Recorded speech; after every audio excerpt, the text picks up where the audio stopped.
ثقيف? Yeah. It's yesterday you asked me about ثقيف or ثقيف. ثقيف, yes. ثقيف it's coming here without شكل.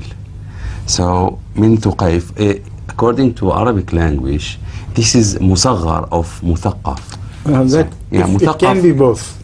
Yeah, مثقف. It can be on the wazn of فعيل or فعل. It can be both. Yes.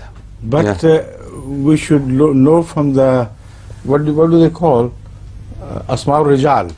أسماء الرجال. In the books of أسماء الرجال, they do it with Arab. No. And also, they instruct you should read it like this. That is what I meant. I see. See? All right. Because both are possible. نعم. عقيل and وقيل. عقيل and تصغير عقيل. تصغير عقيل. نعم. That's right. Please.